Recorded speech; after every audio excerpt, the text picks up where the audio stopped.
Hello and welcome to another episode of the Anime Lounge podcast. I'm your host, Lance, here with my other host, Matt. And today, we have our guest host, Tyler.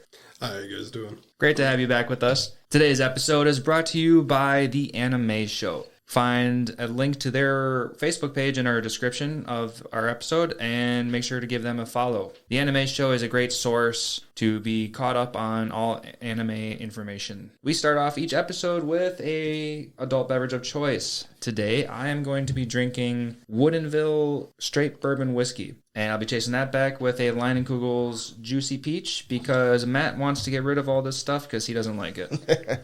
I'm glad somebody's drinking it at least. Yeah, it's all right. It's not the best. It's just juice plus beer. It's a weird flavor, but I can put it down. What about you, Tyler? What are you drinking? I'm drinking Door County Cherry Wheat. Yeah, it's pretty good. What do you think? It's all right. It's not bad. A little weedy, but... Yeah, it's a one-off beer. I'm not drinking a lot of them, but one is good. What about you, Matt? What you got? So I am drinking my Journeyman's Distillery Featherbone whiskey, the special batch. And because it's a special batch, just trying to savor it. Good whiskey. And then per usual, I've got a Spotted Cow because I can't get enough of it. Old reliable right there. Nope. All right, and since we have you talking last, can we get that synopsis out of you? Yeah. For anybody who wasn't paying attention to our title, today we are going to be covering ReZero Season 1.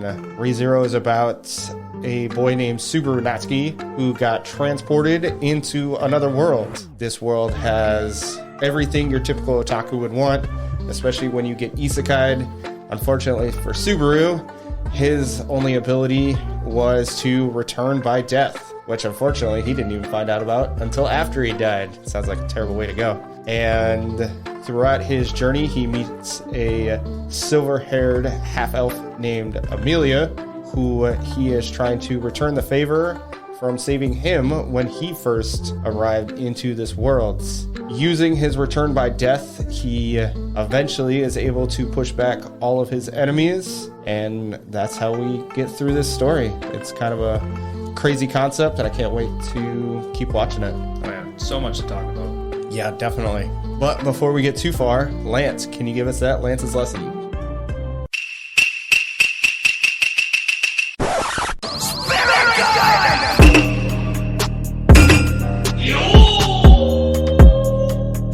Today's Lance's Lessons is going to be the Japanese word for sloth, and that is taida. Taida is spelled T-A-I-D-A. Sloth is very appropriate for today's episode because we have one motherfucker who is very crazy, and he is like the archbishop of the witches cult, and he represents sloth. So Somehow. I'm still not entirely sure, but... Yeah, he's a very interesting character. I don't know about, or I mean, let's just jump into some character talk right away. Let's just definitely talk about this guy, and his name is Betelgeuse. Betelgeuse. Betelgeuse, yes. He's fucking weird. Yes. Like when we first got introduced to him, I was immediately over him. I was like, okay, I don't want this guy in my life at all.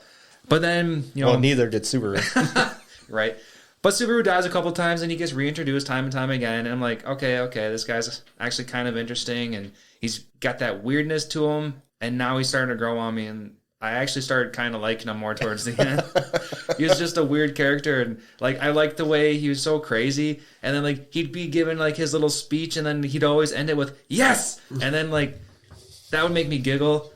And I found him to be a pretty interesting character. So that's where I stand on him. It was more of a comedic thing for me. Just constant head crack sideways. Oh, yeah. Ripping Extremely. his fingertips off with his teeth. You can't take someone like that serious at all. Yeah, he was just he mind fucked you so much. Just his mannerisms, biting into his fingers, like, because I mean, you guys know that's possible. You can just eat your own finger if you were psycho enough for it. So, my first watch through with this, I thought he was literally biting his fingers off. Yeah, that's what I got initially, and I'm like, oh, wait a second, his fingers are still there. They're not regrowing. Yeah, he's just gnawing on them. Yep. Yeah, he's weird. He is just he's definitely an interesting character for sure. It kind of makes you wonder what the other archbishops are like. Oh yeah, because he's fucking psycho. like super psycho. And then, of course, you know, he finally meets the witch. She doesn't want him. And he's like, but I love you. You need to love me. And just can't get enough of her. Even comes back from the death somehow. Yeah, somehow. I'm not entirely sure how that happened. Because didn't he get like stabbed in the throat by Well, he got Jules? stabbed in the throat, and then he took down the cliff, and he got smashed by the cliff with all the rocks. Yeah, he basically got crushed, like his entire body gets crushed by boulders. But then he comes back as this spider hands thing. Yeah, it kind of reminded me of like Resident Evil. William Birkin just keeps evolving. Just nothing's going to stop this guy. Yeah, and he had some crazy abilities too, because he could pass his consciousness to other beings. Like, that was super crazy. Yeah, I thought that was pretty creative too. And it wasn't like that's what the purpose of all the fingers were just as backup bodies essentially. Yep, which was make it so he could survive for hundreds of years, I could only imagine. Well, so they're bad villains. There weren't a whole lot of, I mean, there were only a couple of villains in this season, really. Even though there's 26 episodes, there was only, 25, but one was 47 minutes. There were only a few villains, because you had the mob beasts, you had Betelgeuse, The white whale. You had the white whale, and then the other one was... We can go all the way back to the very beginning with Elsa. The lady who cut everybody's stomachs open. Yes. And that's really it. Like, even for all those episodes, those are your only real villains in this season. Mm-hmm. Yeah, I suppose because we can call each of Subaru's checkpoints like its own little mini arc, and each mini arc was its own villain to overcome. Yeah, because you're spending 4 or 5 episodes in the same fight, just in multiple different ways. Mm-hmm. Technically, yeah, you could put it that way. It was like he would basically. I want to say he died 4 times every time. Pretty much. Before we get too far, like I wrote them all down because I wanted this to be a very big topic to talk about. So the topic title is going to be, which is your favorite Subaru death? Okay. And if I go through all of them right now, and then you guys just pick your favorite one, or we just comment on anything. You just want to go from there? Sure, we can do that. You want to talk about all his deaths? That's a lot. Yeah. I mean, I wrote them, I pinpointed them all. Okay. So we're going to start in the very beginning. I titled this one, Death After First Arrival. Yep. So there's a sudden death in the shop, and that's when he goes to the shop with Amelia, and then he goes in there first, and then they die. So it's the shop in which all of the stolen goods get stored. Right. And then, he walks in there, and Old Man Mob is dead. Is already dead. Yep. And then he dies soon after, and then Amelia dies with him. Yep. So there's that one, and then there's the death after bidding. So he meets his killer. Yep. And finds out that he's going to give the pendant back to its owner, and she doesn't want, or by she, I mean Elsa, she doesn't want that to happen, so she ends up killing everybody in the shop, so he dies again. Yep. And then after he gets revived, he gets slashed by the 3 hoodlums because he's had enough of their shit, so he's trying to just push past them, and then gets slashed and dies in that alleyway. And then that is the last time he dies in the first That's checkpoint number 1. Yep. That's checkpoint number 1. Checkpoint number 2... So I just kind of want to preface this with, so checkpoint 1 was getting through basically getting Amelia her pendant back. Yeah. Was the first checkpoint. Okay. Yeah, I like that you said that. So, the purpose of the first checkpoint. And it's kind of funny, too, because first checkpoint is in front of the Apple guy. Yep. And then there's another checkpoint in front of the Apple guy that I'll mention in a minute. So it's just kind of funny he's got 2. Okay, so after the first checkpoint, the second checkpoint is inside Roswell's castle when he's in the bed. And just so everyone's on the same page, this checkpoint happens after he first encounters Beatrice. Yep. I mean, they make it clear in this season, but in case anybody needs a reminder, he sees Beatrice, and then his checkpoint happens after that when he meets the twins. So, in Roswell's castle, he dies in his sleep because he doesn't know how the curse starts. So one day, a couple days into the stay, he just randomly dies, wakes up, and he's reverted back. The next death is him trying to stay up because he knows he's going to die, and then he ends up puking everywhere, and then he just fucking explodes out of nowhere. So that was kind of funny. Like, that eye rolls on the floor, and that was just an interesting way to die. And then the next time, Rem doesn't trust him, and she ends up killing him outside when he's trying to overlook. Like, he leaves the castle because he wants to be a guest, and then he leaves so that he can overlook, and then Rem doesn't trust him, and then she kills him with her ball spike thing. Mace. A mace, yeah. The last time he dies in this scenario is when Rem dies, and then Rom ends up chasing him into the woods, and he's being protected by Beatrice, and he finally has some kind of epiphany, and he knows how to restart everything, and he jumps into spikes, and he commits suicide that way. Yep. So that's the last death in the Roswell house, and then we get into the Cruciate guidance. So let's talk about what the checkpoint was for the second one. Oh, yeah. So for the second one, it was they needed to save the children, essentially. Yeah, save the village. Yeah. From that curse from the puppy. Yep. It was like a mob beast checkpoint. Mm-hmm. Yep. Okay, yeah. So good thing you brought that up.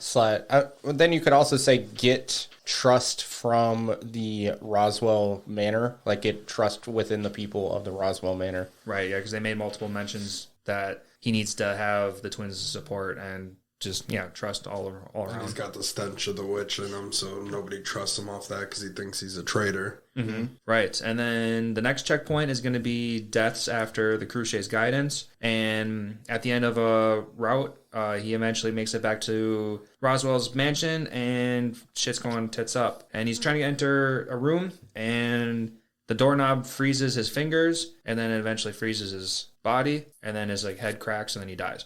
Yep. And then the next death he has is back when he eventually gets caught by Betelgeuse, and Rem's body gets all twisted, and Subaru ends up getting saved by her in the end because she breaks his shackles, and he tries to bring Rem back into the mansion. And then as soon as he reaches the mansion, Puck's giant form breaks out, and Subaru's head just randomly falls off, and then he gets covered in snow. Well, Puck kills him, but yes. Yeah, I'm just saying that from that distance, his head just drops off.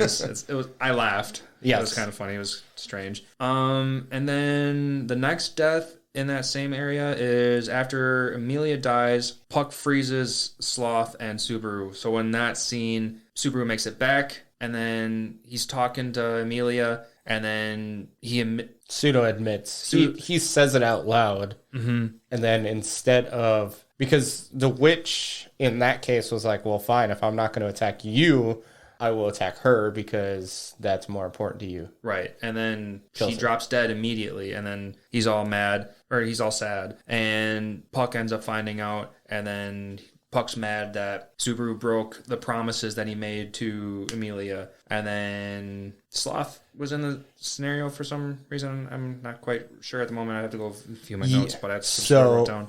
Beatrice transports Subaru to the woods. That's right. Because Subaru asks Beatrice to kill him, and she's like, somebody kill me, please, eventually when he's out there. Yep. And then the cult shows up. Yeah, because he obviously stenches like the witch, mm-hmm. so they follow that scent. Right. So then, Puck gets mad, freezes everybody, and he dies. Yep. And then the next and last death is after the white whale. So the white whale's dead, and... So... Oh, shit. To get through that one, so let's see. We have to kill the white whale. That's how they get through that one, is the killing of the... Yes. Oh, yeah, that's how everything was eventually overcome. That's how everything... So the killing of the white whale was the ending was how they get to the next checkpoint on that one. Yep. Mm-hmm. So then the next and the last one is I titled Death After the White Whale. Subaru gets possessed after saving the village, and Jules ends up killing him. So because he's asking for death, and then after that they figure out how to override everything, and so that was his only death after the whale. So I know I dropped a lot on you guys, but does any of those sound awesome? I think my favorite one out of that, which definitely makes you think for a little bit, is when he killed himself, when he jumped off the cliff into the spikes. Oh yeah, because it's the first time you see him killing himself.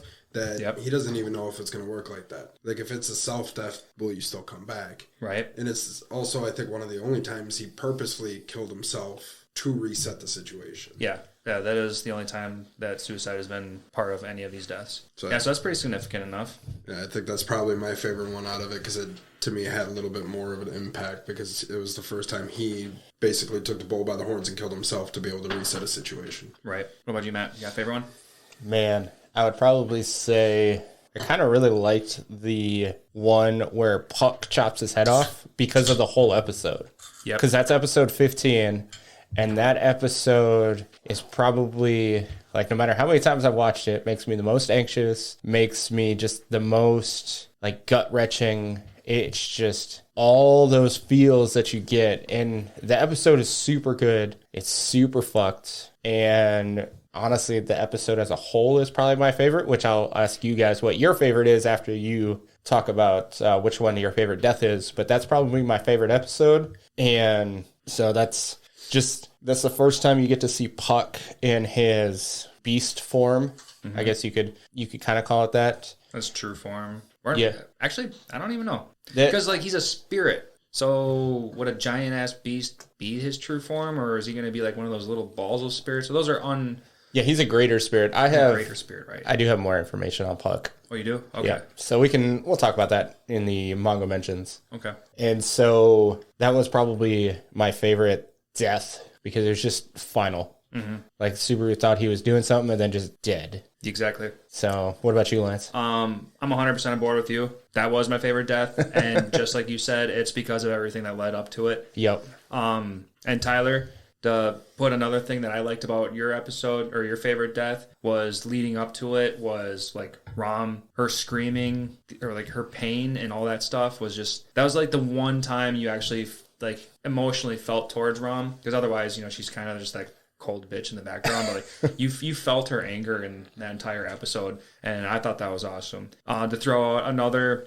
death, I guess the next one that would come to my mind is the one where in kind of the beginning where he got bit by the dog, he doesn't know about it quite yet, and he's trying to stay up all night because he doesn't know exactly how he dies, and he ends up puking, and like I said, he ends up going upstairs and then he just randomly explodes. Yep. And that, I don't know if everybody remembers, but his eye just rolls on the floor. I'm like, this is so unneeded and dark and awesome that it stayed with me. So yeah, this whole series is super dark. I showed you a screenshot because when Rom kills Subaru, that technically the only time she actually kills him, it is super fucked. She uses the mace and like rips open his throat. Oh yeah, that's right. And like he had half a throat, half his neck just there disappeared. Yeah, and it is super dark. Mm-hmm. And they do a really good job with the gore without it being like excessive. Right. Yeah, because most of the time it's like your typical anime, everything's really fun. You know, you got your happy stuff, you got your action. And then when you need shit to go wrong, all of a sudden here's all the fun gore and let's make this a memorable moment. Yep. And I think that's like one of the big things that pulled me in was very beginning, first episode, it was just blood. Yep. It's like, well, I didn't see it going this way at all. I'm in for it. Mm-hmm. Yeah, that does bring up more that I want to talk about. Just kind of what you guys think of this season. This season was fantastic. I was so engulfed in this the entire time. Like, I wanted to binge watch this entire thing so bad, but of course, you know, life gets in the way. But yeah, dude, I was watching this and even watching, like, I know I do my second watch through, my second listen through. I was still just as into it when I'm listening at work. It was so awesome. What about you? I enjoyed every second of it, and I actually can't wait to start season 2. And what are they at right now? Season 3? Season 3 is not out yet, so just season 2. So season 2. I'm excited to watch it, and I already can't wait for season 3 to come out. Yeah, there is a lot to this season because we're talking a lot. Most episodes are no opening credits and half of them are no closing credits too. So we're talking 24 to 27 minutes of content. Yeah, that's what I also appreciate about this show. Like, I don't know if all of our listeners know where I stand on credits, but like opening and closing credit scenes, I skip through them. They're boring, and I don't want to get things ruined by what the opening credits can possibly show. And there was a small handful of them. Yeah, and I did skip those, but just keep the story coming. That's all I'm interested in. So yeah, honestly, this is probably the most content we've had to cover since we did Fire Force, and that was because we did 2 seasons of Fire Force. We did season 1 and season 2 of Fire Force. That's true, but also last time we had Tyler, we had 3 seasons of My Hero. Oh, that's true. And before that, we had the entire yeah, 100 as well. 114, 113 episodes of Yu Yu Hakusho. Yeah, that was 4 seasons of stuff technically too. Yeah. So and this. Oh, Tyler, you're here for all the big stuff. So compared to the last 2 I've been part of, I'll take a small one.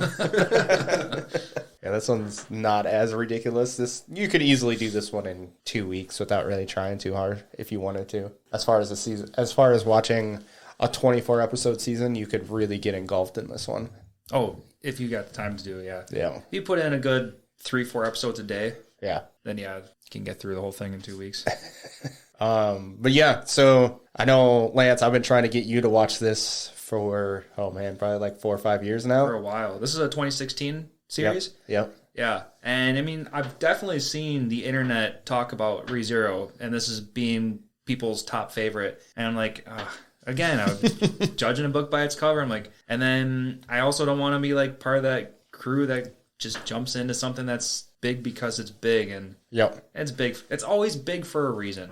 So yeah, super happy to watch this. Yeah, I would say, especially Isekai, when it is concerned, probably top 2. If I had to guess, or if I, not guess, if I had to say between like Jobless and this would probably be my top 2. Or even Slime. Slime's 3. Just fun. Slime is a lot of fun, but it's just, the character development is really good, but as far as, like, it's just very OP and kind of happy-go-lucky. Yeah. Where this and Jobless gives you all of those emotions. Yeah. And I know it's been a while since I've watched Jobless, but maybe because this is so recent, like I'm thinking this one tops Jobless for me for the moment. Okay. I would say Jobless is more stunning, like visually stunning, because there's so much more to it. That's true. As far as visuals are concerned, versus the story in this one is better. Yeah, I'm loving this story. You ever watch Jobless Reincarnation? No?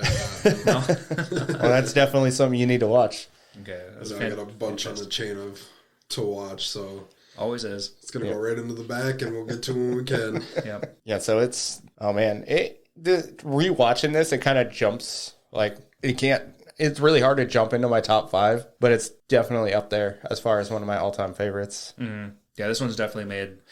I've never made an official top list, but I can imagine this one making the top 10 for sure. Yeah, definitely. It was so good. I know I recommend this to everybody that I talk to, and they're just like, kind of like you, Lance, where it's like the title's kind of weird, the icon's kind of weird, and you're just like, I don't know. And then once you really get into it, you're like, okay, I get it. Right. So, do you guys have a favorite episode? I know, Lance, did you say episode 15 was your favorite one? Yeah, I mean, I know you said it as well, and I 100% agree with you. As fucked up as that episode was, it was just so good. And so everyone's on the same page again. This is the episode that Rem gets all twisted in that cave by Betelgeuse, and it's kind of because of that, because it was so fucked up. Like, my jaw was dropped, and I was like, oh my god, I can't believe this is actually happening. Like, maybe it's my favorite because it stuck with me so bad. Yep. And yeah, that's the one that's coming to me. Tyler, you got something?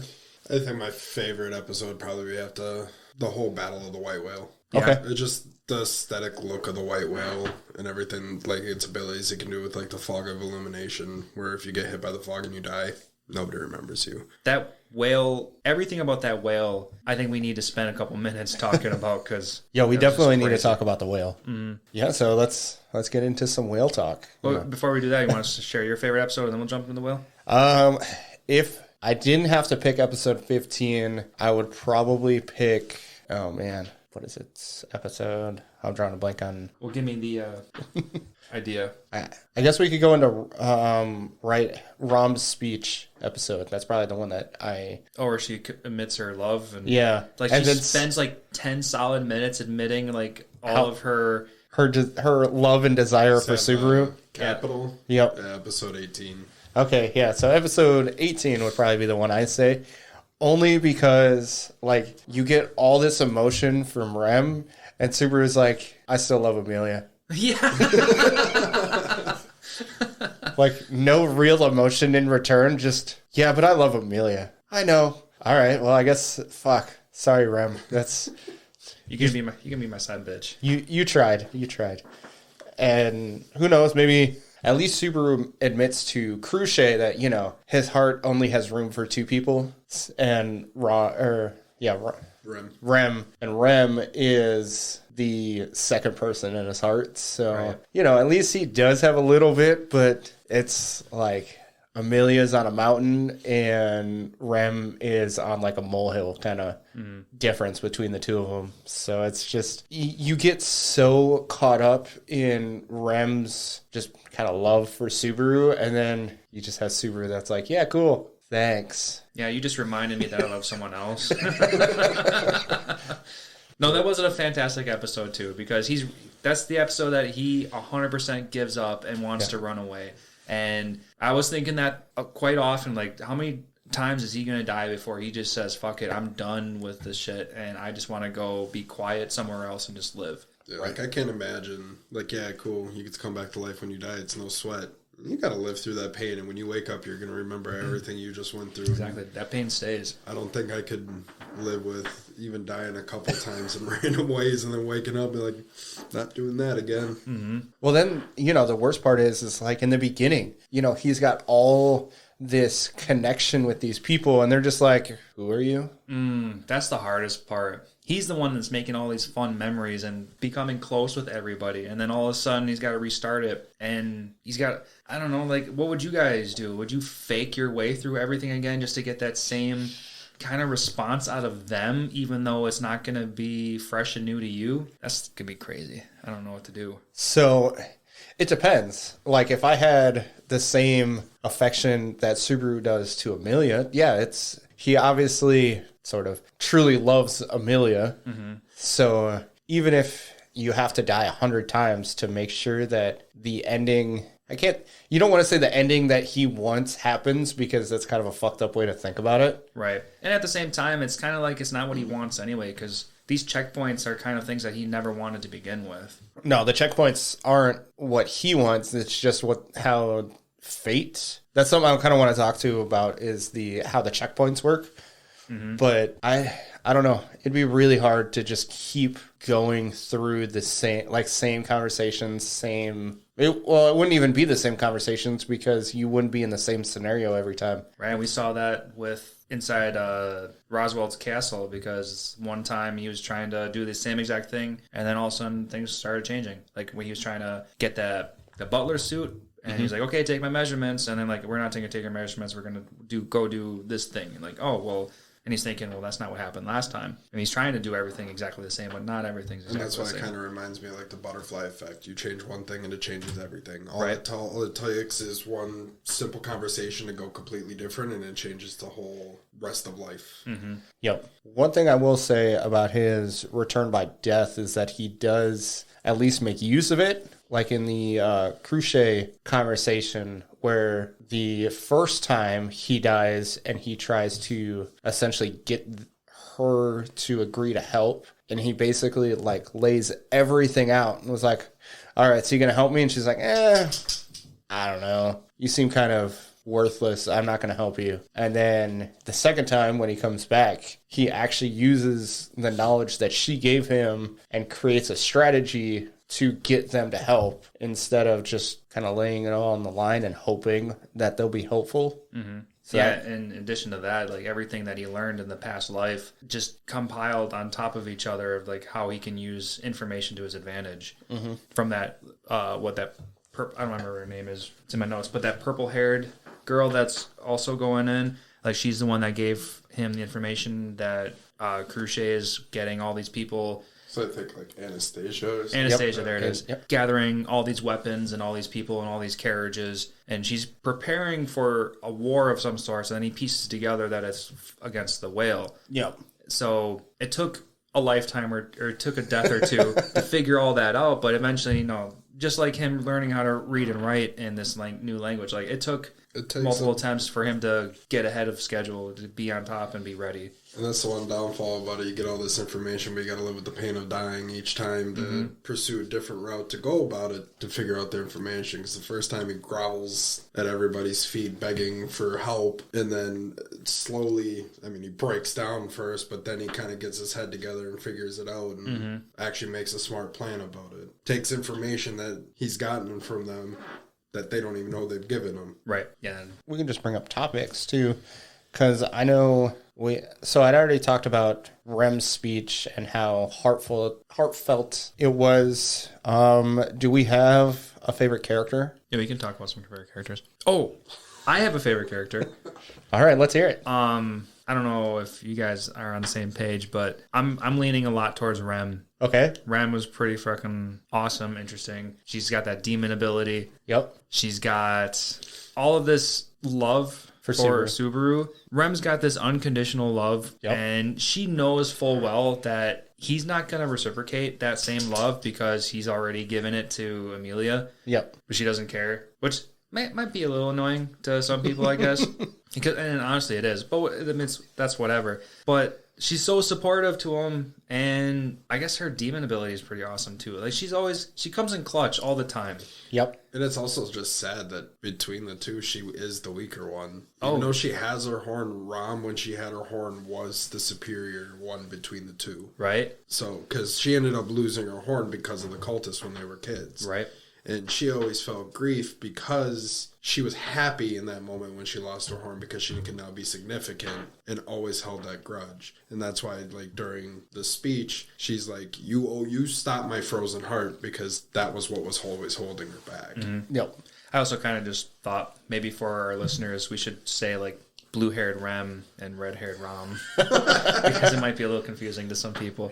So I'll try to say that. Yeah, I still get confused between the two of them. I had to take a note right at the top of my notes. I was like, pink, Rom. Yep. Blue, red. I'm like, I gotta keep going back and forth. It's like, that's been exactly watching this what for my notes 20 were like episodes, barely seen one, still struggle. Yep, exactly. So yeah, blue-haired Rem, she is definitely more interesting to me. And, I mean, the storyline kind of forced that upon us viewers too anyway, because there was so much information and so much time spent between the two. So they made us really appreciate who Rem was.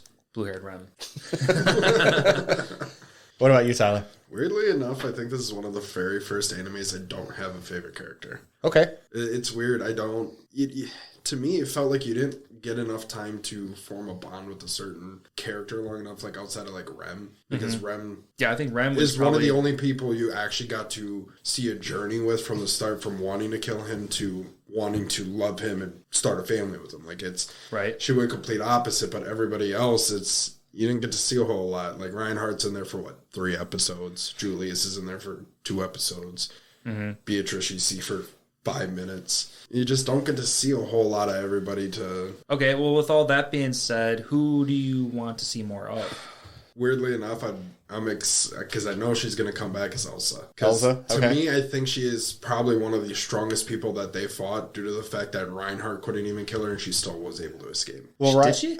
Yeah, Reinhardt. She hit on, because when he used it and took down the building, she hit off to the side and the rubble was able to just, it's her power where she was able to dodge it. Oh, man. And then the end was able to get up and was gone. Yeah, she was able to survive. Elsa's still alive. Damn, I saw that attack and I just assumed and I stopped. My mind just went blank. I'm like, okay, well, she's obviously dead because to bring our viewers in the point in the very beginning in the shop. Episode 3. Yeah, Reinhardt takes some stupid sword and does some mega slash, blows up the building to attack Elsa, who is the dark-haired witch-looking girl. And she's the promiscuously dressed one. The one that wants to gut everybody. Yeah. Psycho. Okay, I didn't know she survives. I'm glad you guys said that because maybe she'll make an appearance in season 2 then. Yeah, she survived just after it all happened. They said, watch out. She came flying, hit up the building, said she'll see him later, and dipped out the roof. Yep. After he blew a hole in Damn, it. how'd I miss that? It was maybe 10 seconds worth of... And I think it was like right at the end of the episode. It wasn't a lot to it. I mean, it happened quick. And they continued on after... Like, they had the moments and then continued... Like, the next episode happened. Okay. So, easy to forget. Sure. Okay, so you're interested in Elsa? You want to see more out of her? Yeah, just because, like, the one fight you see feels like she could be one of the strongest in the series. Well, she took on Puck and Amelia at the same time. Exactly. And also took on Reinhardt. Didn't lose anything. Survived, no limbs, no nothing. And survived out of it. The information that I got from the manga is that Reinhardt is stronger than Puck. No way. I heard Reinhardt is the strongest out of everything, and he's not even a spirit user, is he? Nope. He is we've seen so little out of him too. Yep. And that's like one of the notes I had is after he used that ability before I even found out Elsa was still alive, was like I could see him going completely, like him being like one of the end game enemies that he has to deal with, and he's just insanely powerful because like he was already strong and holding her off without a sweat, and he couldn't even use his abilities because he wouldn't be able to. Elsa or Amelia wouldn't have been able to heal. Right? Yeah, because they were sharing the same energy source. Because it's all the spirit energy, and his spirit or his sword sucks up spirit energy to use it. Right. Yep. So depending on how much he can absorb in an area is how powerful his attacks. So does that make him a spirit user then? If his sword sucks in spirit? So he uses mana, which everybody uses. Everybody has the ability to use mana. Yeah, it's like with their gate. Yep. And spirits are different. So spirits are like Puck. Julius's spirits. All of those orb-looking things. Those are spirits. Those are going to be different. Minor spirits are the little orb ones? Mm-hmm. Yeah, they weren't the fully realized good stuff, but they're still useful. Yes, right. Obviously, that we find out at the end. So you have those, and then you have the mana that everybody uses, and basically the world has mana, and then you can bring it all in through your gate. Okay. So it's insane how strong that he is, because we don't get to actually see it, and you're just like, but I want to see how strong you are. Right. Like, I thought he would definitely be back later in there doing something. But no, you see him in that fight, and then you see him a little bit during the courthouse and just pulls out felt, and it's like, ta-da, and then he's gone for the rest of the show again. Imagine if he was fucking helping with the whale. Why didn't he go fight the whale? Because he is Felt's knight. So unless Felt is involved, he's not going to do anything. Or even in the past. I don't know. Something. And that's the one thing I'm surprised Subaru didn't go to was Felt, due to the fact that Felt feels like he owes him from helping him. Yeah, because after Felt got introduced as the fifth candidate, like, she just dropped off. But they kind of make mention of it, how they went away. So they're not in... that's right. I remember they mentioned that he's going to be out him and Felt countries. Him and Felt are gone. Yep, I remember that. That's why they couldn't get help. Yep.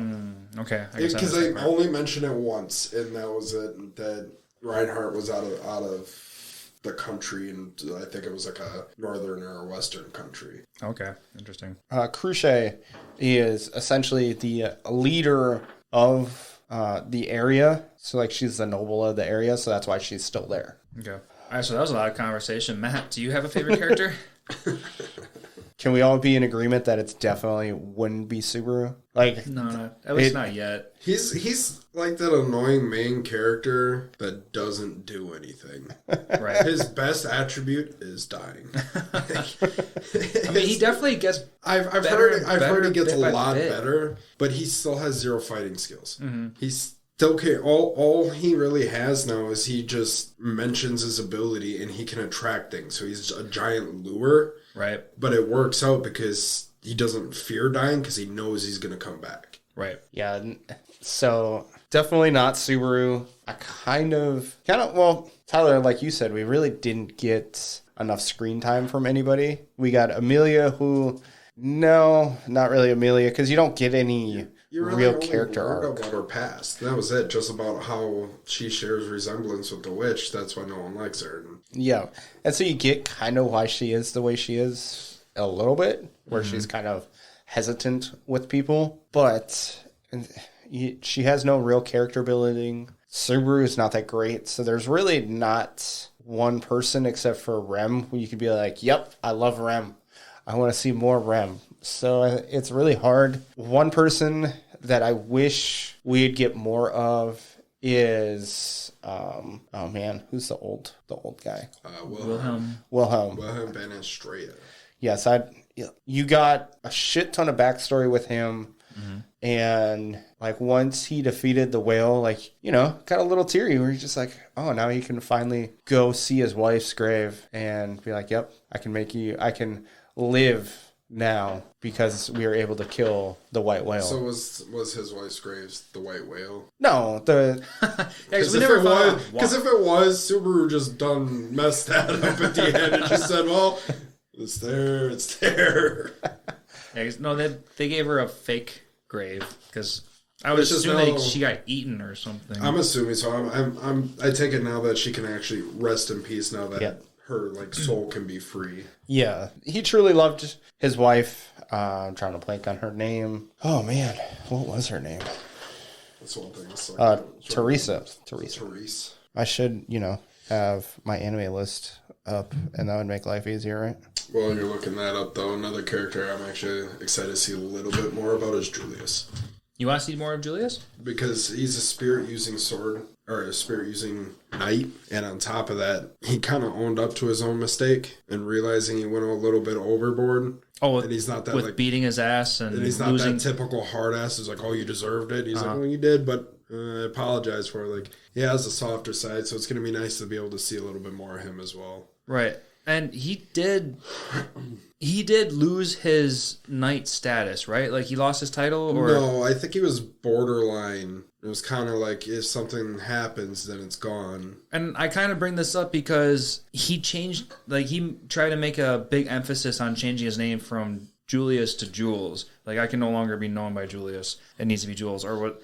Like, that was a little confusing, and it was making me just because think that. I think it's more so because the knights weren't, it's not knightly to go chasing after something like that. So, like, this is his second, or like his alter ego. It's like his alter ego, like so a side mission. It can't be relayed back that he did go and help. Mm-hmm. I'm assuming. Yeah, that's basically what it is. It's basically just kind of like a cover name for him, so that way nobody found out about it, because I can't. They touch base on it very, very little, that it was just something with the knights can't be affiliated with helping. So they were acting as bandits, keeping people away. So as a bandit, it's not knightly to be. Sounds made no sense.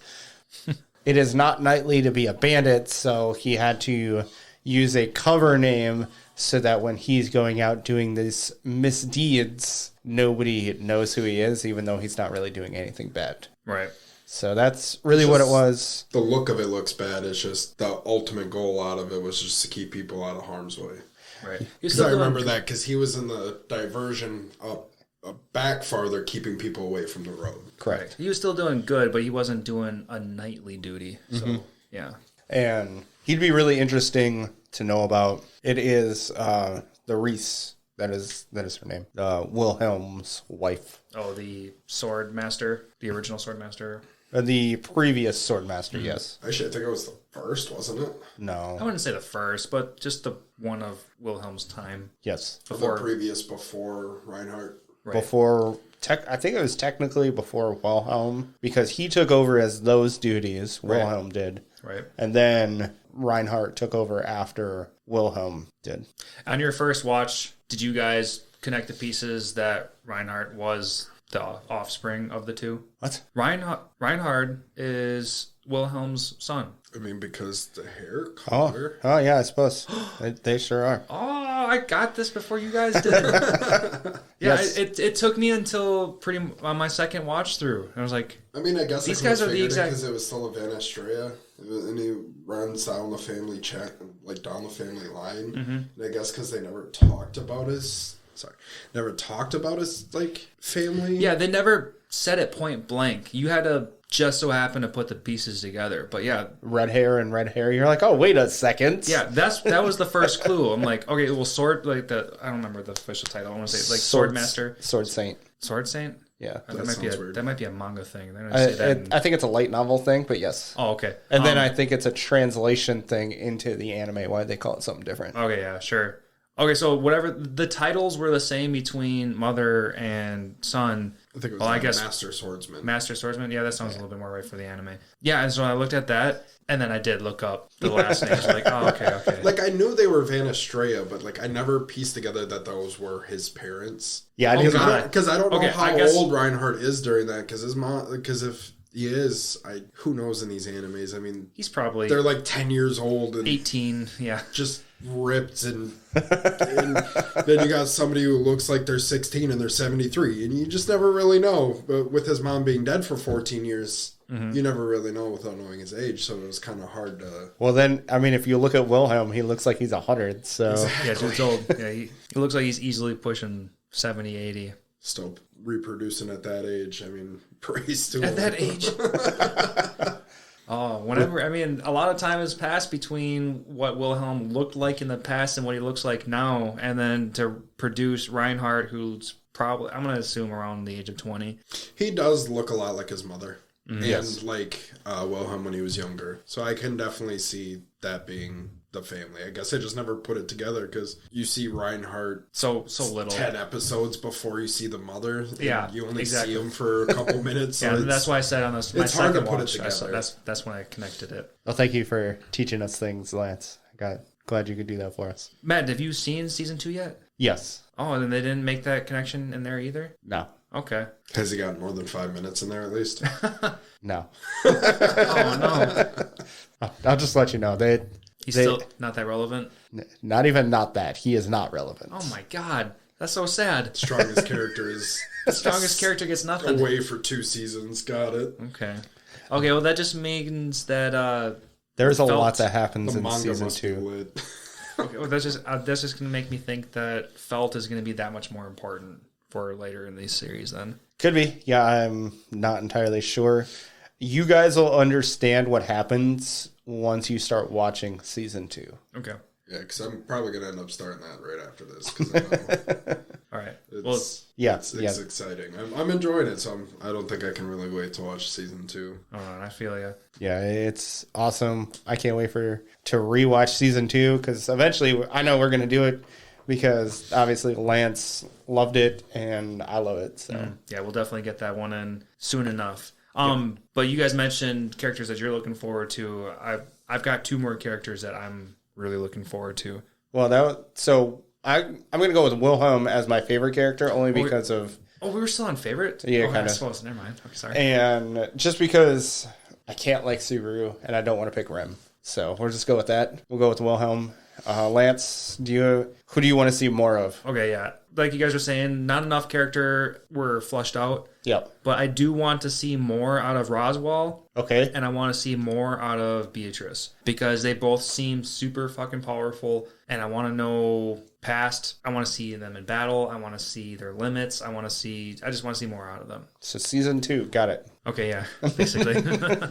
Makes me more excited. And I kind of say this because I accidentally watched it's basically an OVA. Yes. Crunchyroll on my phone was being all super wacky. Yep. And Crunchy had been kind of weird recently. So yeah. So mobile devices have been less taken care of than the bigger stuff. Yeah. And I thought I was watching season 1 stuff, and I was, but then somehow it jumped me into like season 2 stuff, and like what I watched an hour-long special. It's basically, you watched an OVA. It was an OVA. It was technically, where I was telling Matt, I think it was an OVA that takes place between season 2, episode 4 and 5. So nothing got spoiled.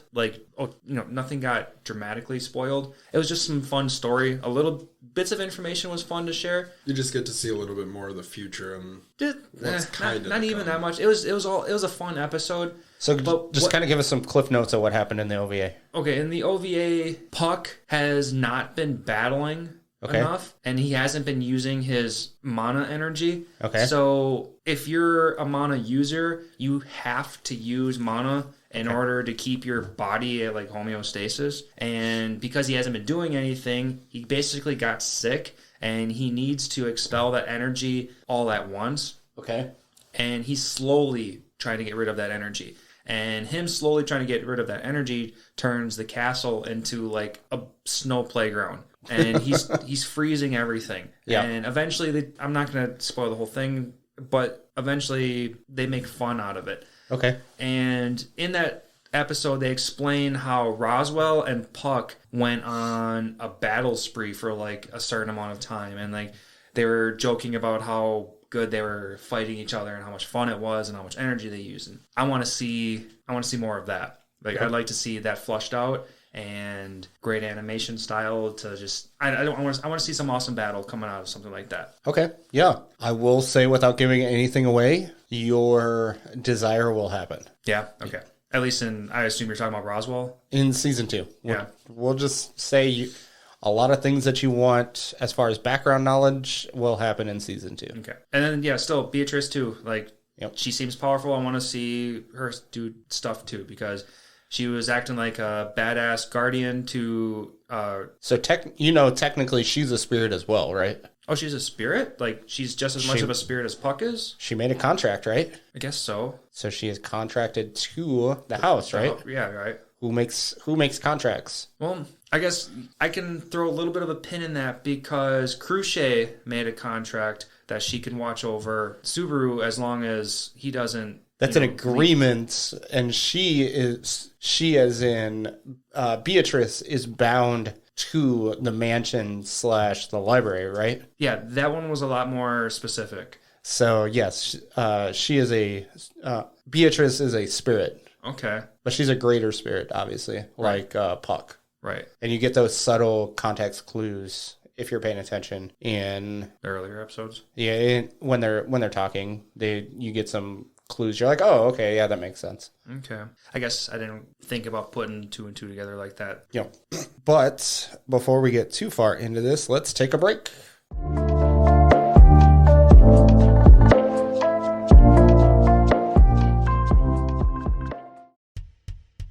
Need a little more spandex in your life? Tune into RangerCast, the first podcast devoted to Power Rangers and other Japanese superheroes. After 10 years adrift in a space dumpster, we are back with news, reviews, and special guests. Teleport to rangercast.net or summon us from your favorite podcast app. RangerCast is the most more phenomenal podcast on the web.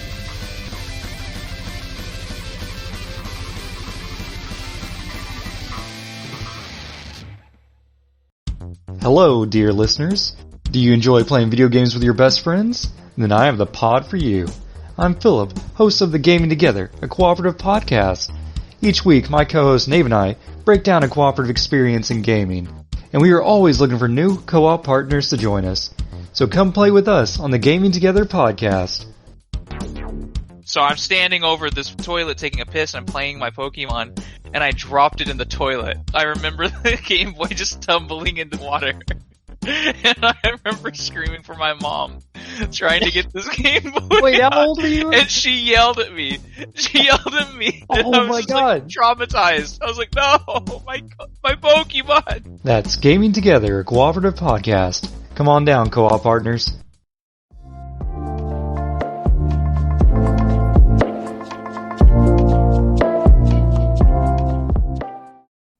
And welcome back from our break. I think this would be a good opportunity to jump back from what we kind of wanted to start about an hour ago. Let's start talking about that white whale. Okay, yeah, that's definitely something we need to talk about. I know, Tyler, you were all itching about the white whale. Just the looks of the white whale itself, kind of like his fins and everything reminded me of just like blades, like just some morph blades, and just the fact that he can create his own mist from its body, and the fact that if you get hit by the mist from its blast, you're just wiped from everybody's memory. Like when you first meet the white whale and Rem basically knocks Subaru out and tries to go fight the whale, Otto's sitting here remembering the whale or remembering Rem, and then just instantly forgets. Yeah, that's the crazy part. It's because Rem wasn't that far behind, but for some reason, this mist makes other people forget about everybody.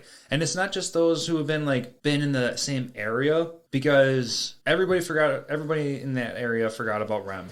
It wasn't just everybody in that area that forgot about Rem. Even people back at the castle didn't even know. It's just it was basically you got wiped off the face of the earth like you never existed. Exactly, and that's the crazy part, because it happened so instantaneous. Like I wrote down in my notes, it's kind of like, it's like I thought it was like a side effect, like you were in like a dream state where the smoke or the mist affected with you and it messed with your mind. But then when you get to the castle is when I got confused, and they're like, well, who's that? I've never heard of this person. And even when Amelia was like, well, who's that? Yeah, and then Rom was even on the same board. Like, well, her bedroom was set up for one person, and she had no recollection of having a sister. So and that's her little twin. Yeah. So the crazy part is, how does a moment of mist make a past life of stuff instantly vanish? So the white whale is considered a calamity? Gluttony was its original title that they were saying. Yes, but they considered it a calamity as well. So it's just kind of one of those things where because it's such a gigantic, basically because of what it was, it just had that ability. Like, I'm going to call anime logic on that. Sure, why not? It's Just so crazy. Yeah, because I don't know what else we could really say. Like, there's no reason Mist makes people forget everything. Right. But the only thing that's weird about it is Subaru's the only one who remembers everything. And I would like to say anime logic, protection of the witch, Yes. is the reason why he can remember. Yeah, I would say because, I would agree. Because of the protection from the witch, he is able to remember everything. Mm-hmm. Because, like, he used it to bait the whale, but the first time, like, when Otto pushed him out of the cart, the whale found him right away and then just disappeared. Yeah, because he Just didn't left want to kill him. He just let him go because Subaru walked away back to the castle. Well, I think he got out of his range kind of thing. I feel like the whale can only either be around for so long or do so much damage. Maybe. But I would have to guess the first one just because everything else would make sense. Because how can you kill just divisions of troops, but then, you know, take out a couple like carriages and call that a day, or a couple merchants and call that a day. So I feel like it can only be around for so long or go a certain distance away. The only other thing I could throw into that is the first time when the merchant Otto kicked Subaru out of his carriage and the whale didn't kill him, I would imagine that's because maybe the stench of the witch wasn't as strong. Because the second time in the actual battle, in the actual finale, he calls upon the witch, super stinky. He's about to get eaten in midair by the whale, and then, you know, Rem saves him with the chain link. Yep. So we could assume he was about to get eaten at that point. So that's kind of where I'm getting at. Maybe it's how much he stank. But also might not have been like how much of the witch's stink there was, just due to the fact that they were currently attacking it. So then he saw it as an enemy at that time. Maybe it's hard to understand because like we said with most characters, you don't get to see a whole lot. It was just one episode based on fighting the whale, with not a lot of backstory to it other than it killed Therese Van Estrella. That was somehow about it. we never got fully flushed out of how exactly she died, right? Like It was she's just because of it's the just whale. because. Yeah. If you just had somebody that was like, oh, we need to attack, I could understand them or people falling. And, you know, once it gets split into three, you're going to kind of freak out and be like, oh, shit, well, now I need to defeat three of them and not be like super well. You're just realizing that, nope, the main body is the one that's just floating up in the air, I guess. And I'm assuming it was the body parts that were cut off or what turned into the other whales. With like that eye? The eye and his fin, because was it Wilhelm took the fin off while he was coming down? Mm-hmm. Yeah, he took off the eye and he took off the fin on two separate occasions. And I'm assuming, is that what's used to turn the other... I will say no. Again, this is going to come from the manga, but the whale didn't get its eye cut out in the manga. But it's still split up into three. So I would just say that it has the ability to split itself into three. Kind of like in other animes where you weaken yourself to make clones of yourself. Yep. Sure. So, yeah, I was going to say like shadow It's because clones. it's like the leader of the Fang mercenaries. Yep. Said it's lighter now. So it's not as strong, it's not as big, it's not as fast. Yep, I would agree with that one. Do you think we didn't get too flushed out on the other clones? I think they disappeared. They disappeared? Once the main body died, they just disappeared. Just vanished. Yeah. So it's almost kind of like it was like an illusion with mana behind it. Like it had effect, but it just didn't actually have any spiritual body. Exactly. I don't know. It's weird to touch on when you don't know a lot about exactly what happened. It's just as soon as the main whale died, they just were gone. Mm-hmm. Yep. Lance, there was more things. One thing I wanted to bring up, and it's really going to be super quick, but we had mentioned that green merchant, Otto. Oh, yeah, Otto. Yep. You want to talk about him? Yeah, just real quick. Okay, so this is a 2016 anime, and I'm watching it, and you guys might know that I like comparing voice actors. Okay. Otto's voice actor is Tanjiro from Demon Slayer. It was bothering me for so long. I guess I never really focused on it at all. Nope. And so I double-checked everything, and it all adds up. Demon Slayer came out in 2019 for the anime. And, yeah, so this was 3 years prior to his main acting role. So it just threw me off. Like, I know that voice. Why is it bothering? Everything bothers me all the time. I guess it's probably because I didn't listen or I didn't watch Demon Slayer and dubbed. I watched it in sub. Oh yeah. Okay. It was with it only being one season and they're not very long. I was able to watch it and take time at home. At the time. Yeah. So I guess that's probably why I never really put it together. I totally on board with you. I did appreciate Demon Slayer more in Japanese sub than I did in English dub. I could see that. Yeah. But because I've also seen it in English dub and played video games, like his voice is now with me, so like it was too recognized. I've had coworkers. I'll be sitting there watching an anime dubbed at work, and they'll be like, "Heard him," and because they'll watch Critical Role, and some of the people who play Critical Role voice the English actor or voice English anime characters. So it's just weird seeing on how many voices you'll recognize between different animes across all genres. All of them. And that's just one thing I picked up. Like there's like 10 to 15 super popular actors that are in like all of the big anime. Yep. So that's one thing I like to pick out is who played what and where and their big names and stuff like that. Yeah, then you realize that it's Tanjiro's voice actor. You're just waiting for some water breathing to happen and nothing's happening. He's just strapped to a log getting carried by wolves. Right. But to continue with Otto, you guys, during our break, you expressed something to me about Otto that I didn't even pick up on. Okay. You guys, one of you two want to share what Otto's full extent can potentially be? I'm not exactly sure what they called it. So any ability that you're given is called a blessing. Okay. And so it was the blessing of being able to talk with animals. yeah, it was something language, but I don't remember exactly what it was. But yeah, he had the ability to hear all animals at all times. Right. And to bring this more into scope, like when he's pulling his carriage and Tanjiro, and when Subaru was with him, and then the trees are moving and the birds are flying away, like he senses all that stuff. And I figured he's just gifted and he can sense that stuff, but no, he's actually listening, hearing, comprehending all this stuff. And so he has an actual ability on top of all that.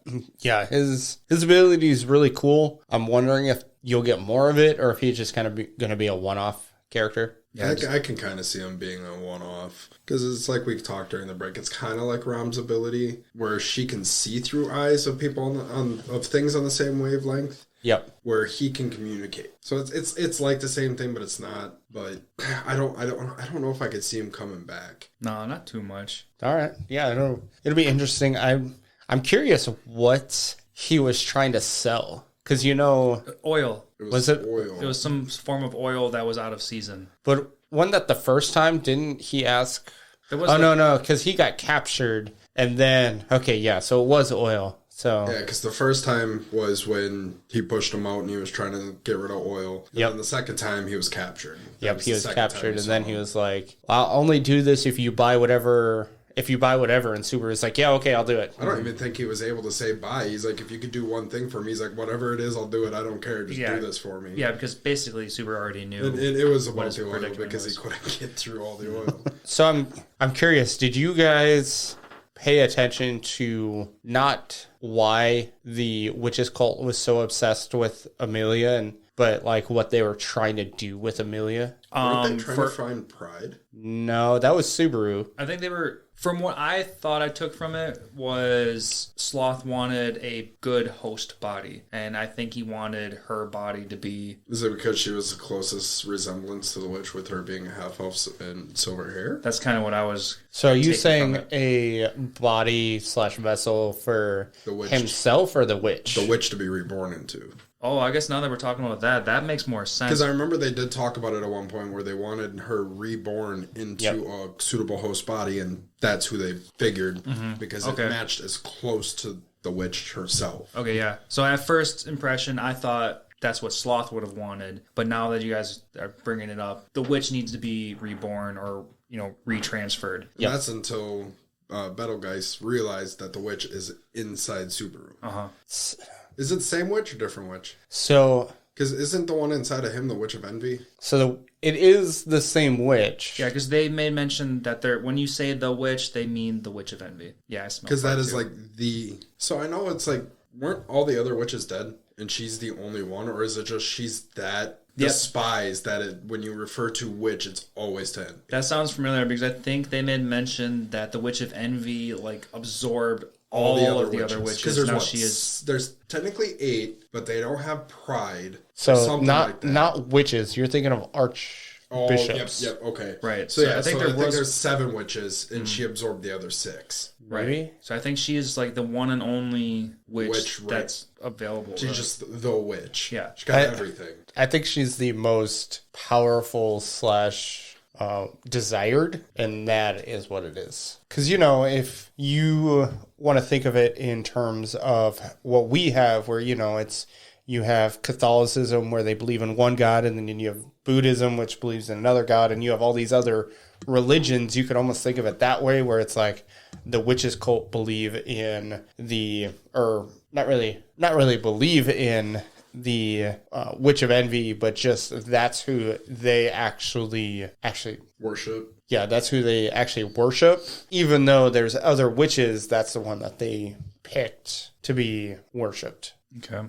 I took it as one. Oh, I guess, okay, maybe in popularity kind of a vote in that kind of aspect. Yeah. Okay. Yeah. Either way, the way the anime is leaning is the Witch of Envy is like the witch. So, yeah, I think so, but that doesn't mean that there aren't multiple witches where it could be. I guess you could almost think of it like Greek gods, where there's, you have multiple gods, but there's Zeus, who's going to be the most powerful. Because he's the father of gods. Yeah. Yeah, like maybe these witches can still be alive and still relevant, but they're just weaker. Inferior. Just not as important. Right. And, from what I understand, the light novels go pretty far and it's not finished. So maybe more witches could show up. Is there anything else you guys want to talk about? Oh, I thought you were going to cheat ahead and look. No. So as of right now, there are 27 light novels for ReZero. That's insane. That is so many books. Yes. I wonder what the average page count is. Like if we're talking like 100, 150 pages. I think around I guess that doesn't sound too bad. But I guess I'm not a reader, so like I look at a 200-page book, I'm like, fuck, that's going to take me forever. I've thought that before. Like I don't, but once you get into it, you soar through them. Yeah. You coast. I've never given the opportunity to read anything. And minus Resident Evil books. I've done a couple of those. And for our listeners, the first season covers the first 3 arcs, and there are currently, the author has made mention that there's going to be 11 before the ending of the series. 11 arcs. Like seasons? Arcs in the story. So how we have, so technically you could say the first arc probably would have covered about the queen retrieval arc of the pendant.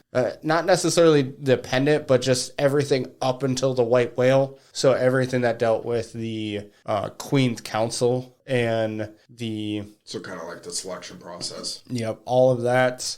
And then you have your white whale arc. And then the third arc could have been the witches cult I don't arc. know if that would actually be 2 separate arcs, because the witches cult was the main reason they're trying to get back so fast. The whale just happened in the middle of it. So I feel like that's only 2 arcs. Maybe. I'm not sure. Because if you count the whale arc as an arc, it's like 3 episodes. Yeah. I mean, if anything, it could be like a mini arc. Yeah. It might be just like a mini arc inside of the main arc, which would be the witches cult. Mm-hmm. So this is what I'm finding on Reddit anyway. Just people talking about... Oh, excuse me. There are 32 books. No. What? So from what I'm seeing in the ReZero wiki, there's 3 arcs. It's the chaotic first day, the tumultuous week, and the return to the capital city. Yes, and that would have been the end of the season because that was what their goal was, which is returning to the capital. So... Yeah, so it counts when they left the capital's the first arc, the entire mansion's the second arc, and then back to the capital's the third arc. Okay, well, with Matt just saying the goal, or was the meaning or the goal or whatever? Yeah, the goal for the end of the season. So the reason what they were attempting to do was get Amelia and everyone from the all the subjects back to Right. the Well, capital. I'm only kind of saying that because it brings into purpose the title of the final episode of season 1. Like, it was like the goal or the purpose of whatever. And it made me feel like it was encompassing around Subaru and Emilia getting their emotions together and stuff like that, and not so that they can go back to the capital. So when they do talk about it, how they're trying to bring everybody to the capital. Right. Yeah, and the ones that they couldn't bring to the capital were going to Sanctuary. Yes. Right. I mean, I was just playing on words for the title of the last episode. So Yeah, I don't know if I'd go too far into it. And excuse me, there is a correction. There's 32 light novel volumes, not 27. okay, as of today As of February 25th. of 2023. Yes. Okay. Don't look into it because you'll have some spoiler-esque things. Search at your own will. I have one more thing that kind of annoyed me or never got answered or anything along those lines. Okay. In the first couple episodes, when Subaru meets Emilia, Yep. Emilia tells Subaru that her name is Stella. Yes. Why do you think she told him that? So they touched on it very quick, as the common theme with this anime. It's because I'm probably gonna butcher it in a way. She didn't want like an attachment. Okay, I can Because see she that. didn't want That's to where be I thought seen. you were going to She go didn't with want this. to be seen as something that she isn't, and she just wanted to be seen as how people see her. As that's how everybody saw her. Right. And also, she didn't want her real name coming out because of the selection. Okay. I can say that. Yeah, I can buy all of that. And what you said in the first half, I was kind of thinking that myself, but I just feel like I never got that, explained point blank. Yeah, because I know they touched on it very, very little on why, because that's why, like, his first thing, he's like, well, I deserve a reward. And she's like, I'll give you whatever you want. He goes, what's your name? And he's like, I want to know why. He wanted to know why he gave her a fake name, because then with his second life, he called her by that. And it's like, well, don't you ever refer to me as the witch? And that's what sent him into a confused spiral, because now he has no clue why she would be called that. And then eventually, I think Puck ended up answering it. Somebody ended up answering it for him.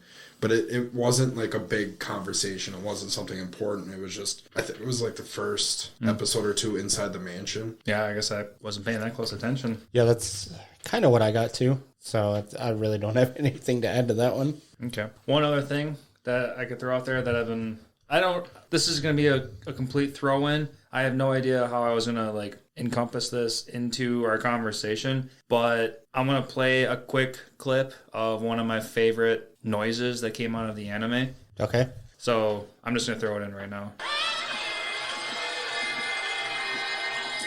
Okay, that wah sound.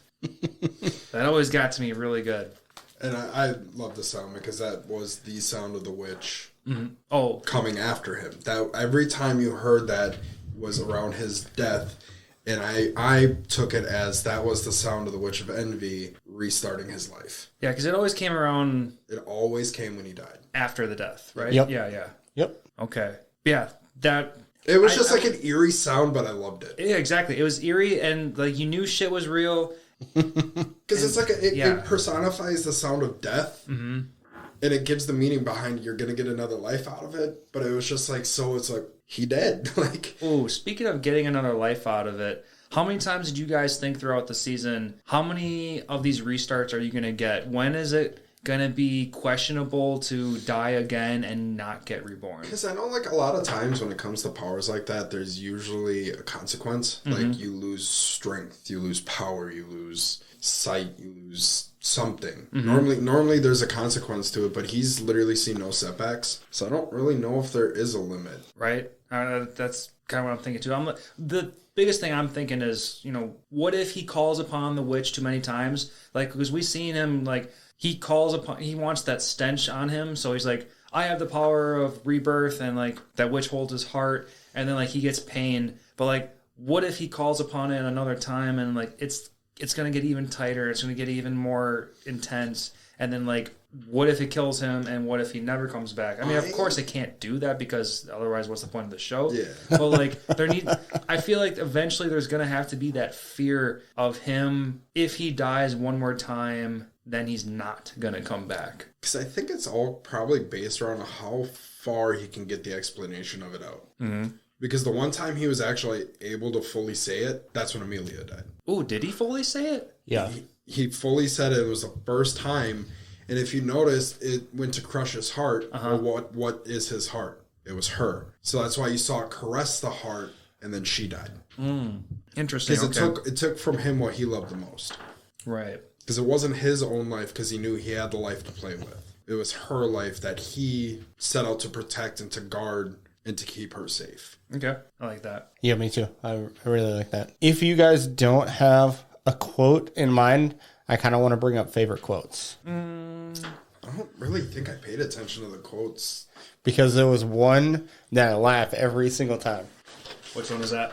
A little gray cat with a lot of attitude, where he's talking about Puck. Oh, yeah. Because he's talking about spirits, and he's like, I don't know many spirits, but I know a little gray cat with a lot of attitude. Yeah. And I just laugh so hard every time I listen to him talk about it. Usually I write down a lot of smiley faces on my, or happy laughy faces on my notes. And I'm only finding one right now, and I wrote down in episode 2, dies by trio, half bit laughy face. That's those. That's when he tries to run through him and right. just accidentally stabs him. Yep. Yeah, he's just trying to break through the goons because he knows they're nobodies, but then because he didn't care, he just dies. Yeah, so yep. That was the only laughy face I had in all 26. The thing is, there was definitely a lot of parts I laughed at. Oh, exactly. I just didn't write them because they were just like quick wit things. Like they weren't like big, impactful laughs, but they were like, huh, all right.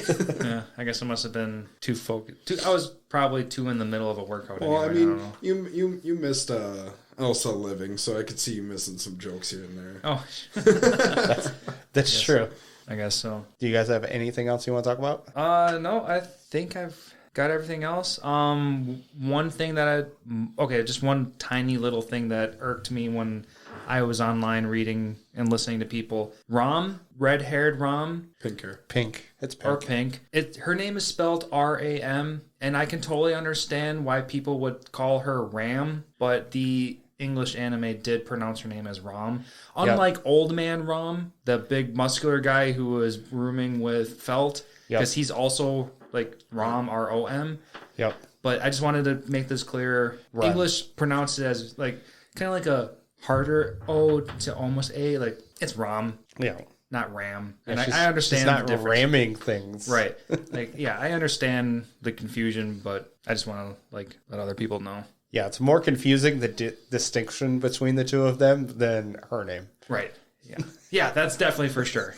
It took me 2 solid watches to make sure I knew the difference between Rem and Ram. And Rem and Ram. And also the fact that I had to keep a note of who was who. Mm-hmm. And I know we touched base on this in the beginning. And literally for the first 2 episodes, it was constantly like Rem, Ram. And I'm like, still going to forget it no matter how much you say it. Exactly.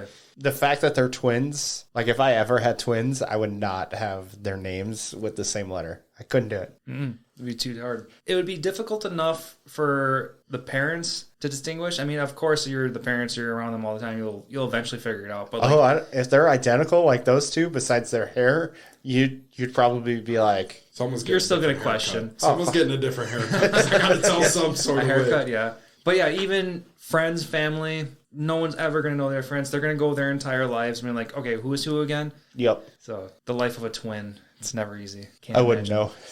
Yeah, I was just saying, it's not like I'm there, but I just can't imagine. But that's all we got, right? As far as... Yeah, I'm good on anime talk.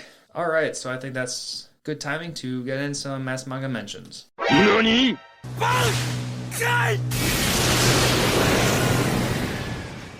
Okay, so for any of our new listeners, I always like to start kind of from the beginning and work my way chronologically through the series. One thing I will make mention, as we talked about earlier, this is a light novel, so the manga is based off the light novel. There might be some things that the manga leaves out that the anime included and vice versa. So I'm just going to talk about the differences between the anime and the manga. One thing that we find out is Elsa's cloak reduces magic. So that's why she's able to withstand Puck's like super strong attack in the beginning. Okay. Yeah, because he's supposed to be the super powerful spirit. Yep. How is she able to survive all of this? Yeah, so she uses her cloak and then she loses her cloak. Mm-hmm. And basically it protects her from one-time use kind of thing. Then when you see Felt flee Elsa, she runs into Reinhardt, and that is how both of them come into the scenario.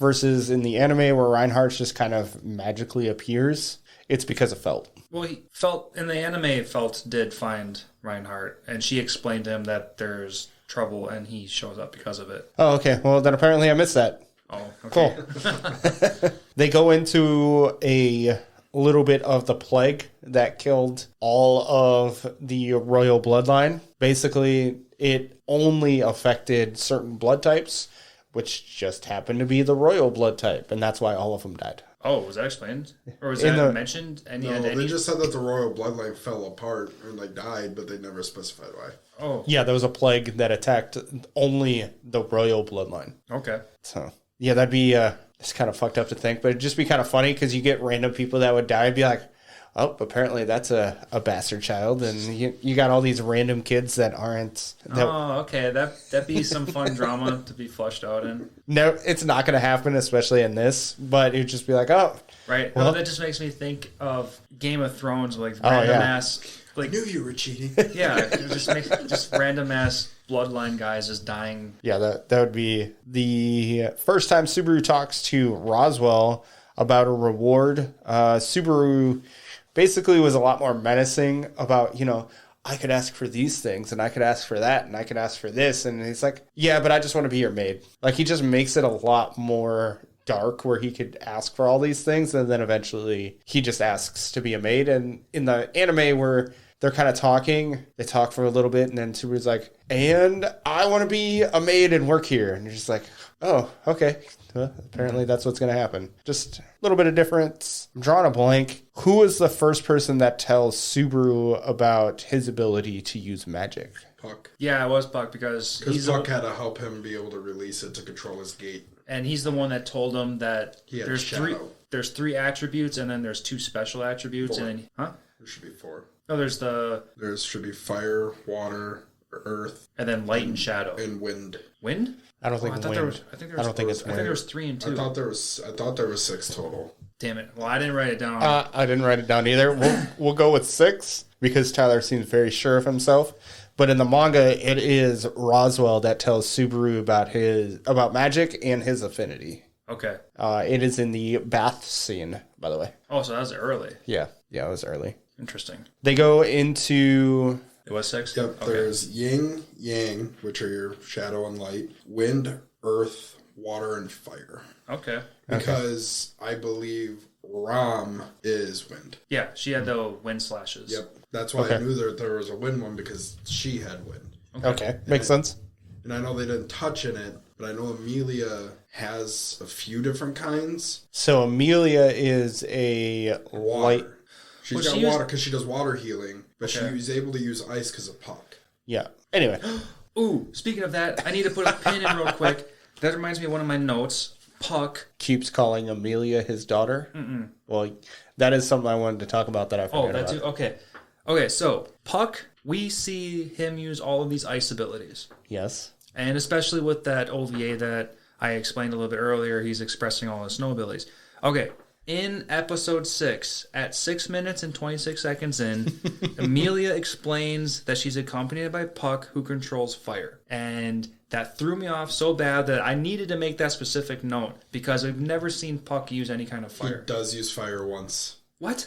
He does. I can't remember exactly when, but he does use fire once. And I was near, I think, after the whale. That I don't remember. I can't remember when, but he uses fire once. Like I said, this show touches on so many things so fast you miss it. Uh-huh. He used fire once. And I can't remember exactly when, whether it was a big fight like with the maw beasts or what it was, but he does use fire once. Oh man, I'm blanking on that. Okay, well, regardless, we see him using ice abilities far more often than anything Well, else. that, he freezes the whole world. Yeah, basically, yeah. Well, not basically. He says he's going to. Yeah, he does. Yeah, you're right.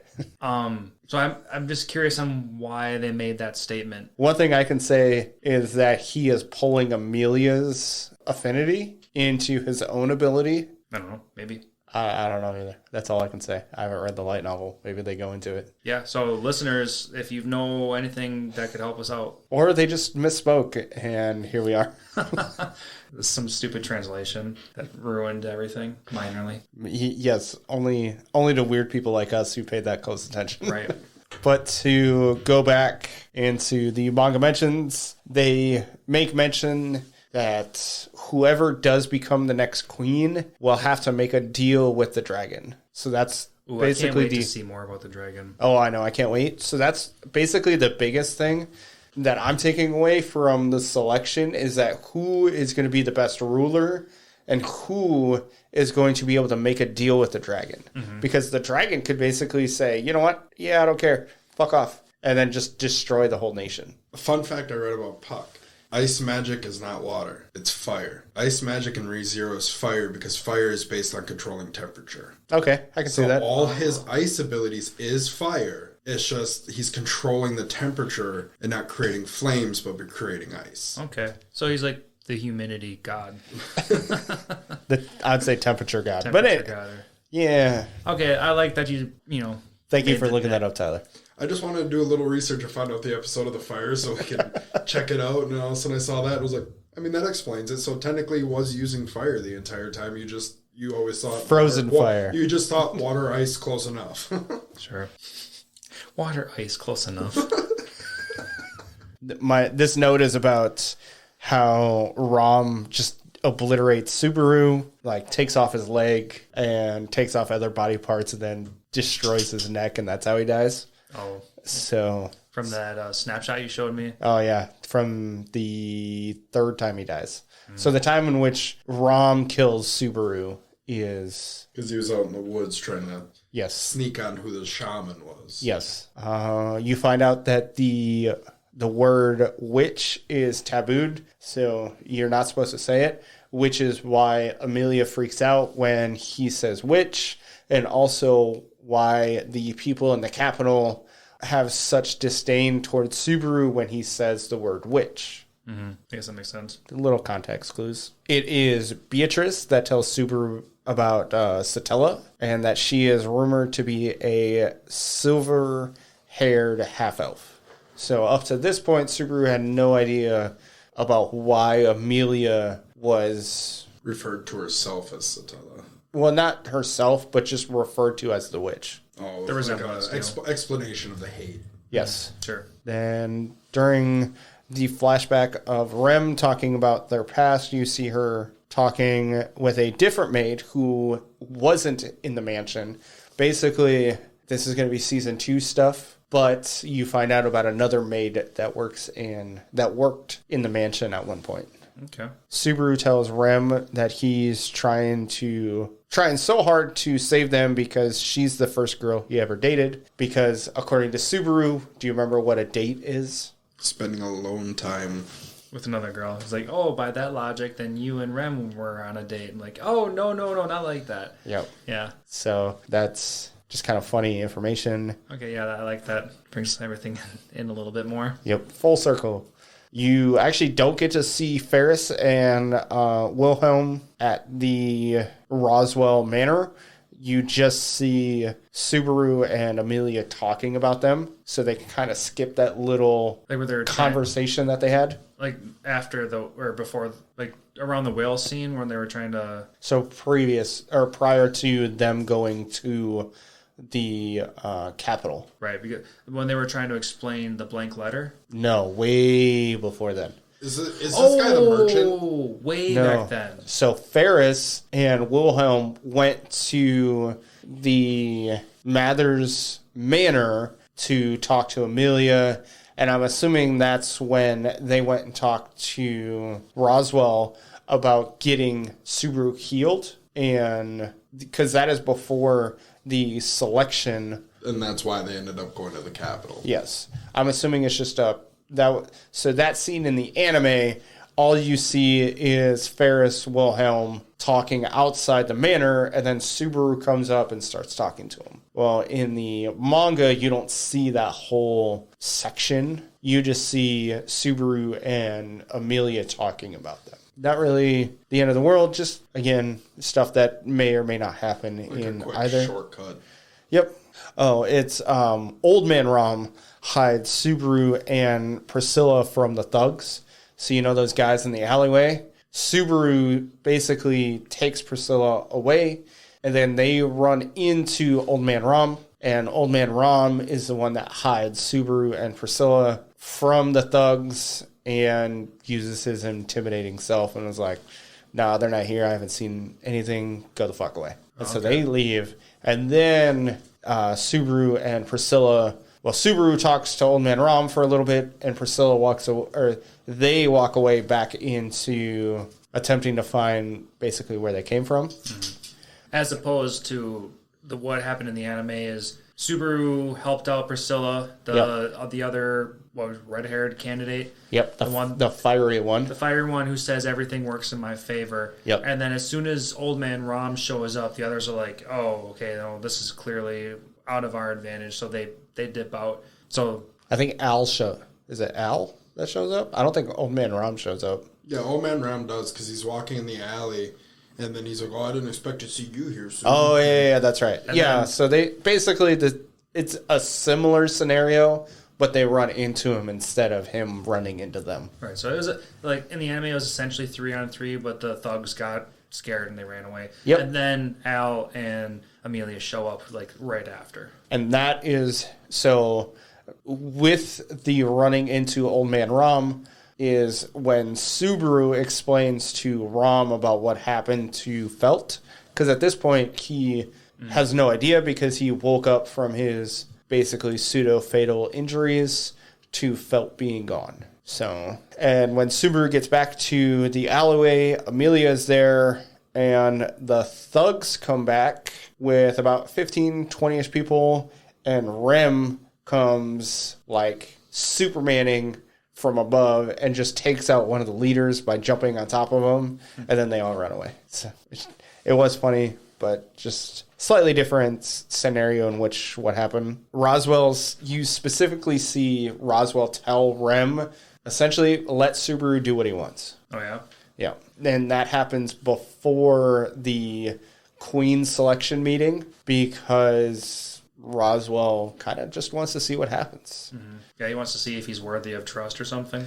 I don't know if it's that or if he's just kind of like, he puts himself in some weird scenarios. Let's see what happens. Yeah. Yeah, I'm not entirely sure why, but you just see that Roswell tells Rem that. Okay. Subaru went to talk to the guy selling the apples to try and get... real quick, how do they spell apples? ABBLES. Apple. Okay, so instead of P's, it was B's? Yes. Okay, I was going to say, because the anime made it seem... It sounded like you were saying appas. I thought I heard appas too, but apples was also on my mind too, so Yeah. I was confused on what it was, because, again, I can't get subtitles on my Roku TV downstairs. I wouldn't even get subtitles on my phone. No? Anyway, yes, apples. Subaru suggests to that merchant to get Old Man Ram into where the selection process is happening. Castle. Yeah.